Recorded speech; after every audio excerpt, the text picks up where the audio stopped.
May time ba sa college life mo na napasabi ka ng, grabe, sobrang unfair. O kaya, gusto ko ng hustisya. Pero teka, justice and fairness, magkaiba ba yun o pareho lang?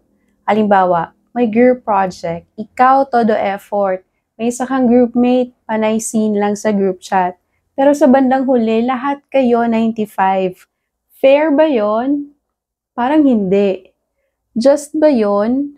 Depende. Sabi nga ni Aristotle, ang fairness ay hindi lang tungkol sa pare-parehong trato. Dapat base sa effort, contribution, at context. Kung unequal ang effort, dapat unequal din ang grade. That's justice. Si John Rawls naman, ang big brain ng modern justice ay may concept na veil of ignorance. Halimbawa, gagawa ka ng policy sa university, pero hindi mo alam kung magiging scholar ka, magiging working student ka, o anak ng dean. Sabi niya, ang just policies daw ay the ones na kahit sino ka pa ay papabor pa rin sa'yo ng patas.